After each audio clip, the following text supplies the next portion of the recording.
How would you assess how your first year at Georgia has been? Yeah, I thought it's been really good.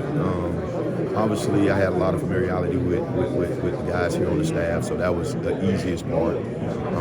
Never really worked under Coach Smart, but heard about him and knew him. And so that transition was good, especially coming from a place, that he came from. So it was an easy transition for me. But, we got really good kids. Excited about those guys. They work hard. They have pride in performance. And, one of our pillars of our program is toughness and discipline. And they definitely have that. So it was good.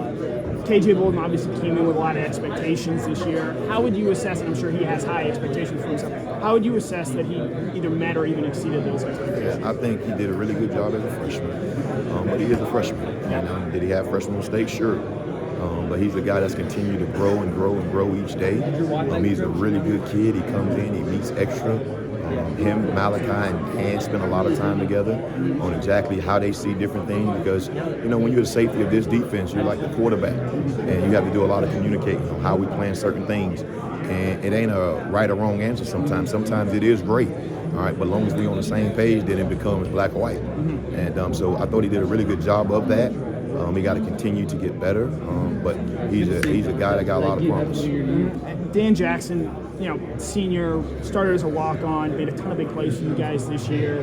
What has impressed you about him the most this season? I mean, Dan's just a football player, man. He ain't into the glitz and glamour and all that kind of stuff, man. Like Dan is a guy who just loves football. He loves to work, and he's a hard worker, and he's a really smart, instinctual person. And he's a really good football player.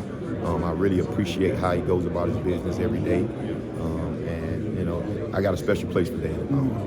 And then Malachi Starks, obviously all-American level talent at safety, but he's also been playing a lot of star for you guys this year. Just as someone who coaches him and coaches and works with both those positions, how difficult is it for him to play both safety and star at this defense at a high level like he does? I think for some people it might be. I think he can handle it. Malachi is a very smart, very instinctive football player. Malachi is a really good talent, and he's continued to get better and better. Probably thought he could have played a little better at times, I'm sure. But he did some really nice things when he needed to do them. But I'm excited about him. He's a big part of what we do, and I think he can handle all the stuff, and he's been doing a good job of handling. And then how is Coach Muschamp, even though he's maybe in a different role this year, how is he, especially with your past relationship with him, continue to help you and develop you as a coach? Yeah, he's still always on my ass. No, he's doing good, man. He's in a good space. I appreciate the help. I appreciate him, always, making sure that everything's kind of how it should be. And he's been doing that my whole career. So, it's good to have him around. The players call him Uncle Will. And so when he's around, he definitely boosts morale. Awesome. Thanks, Coach. No doubt.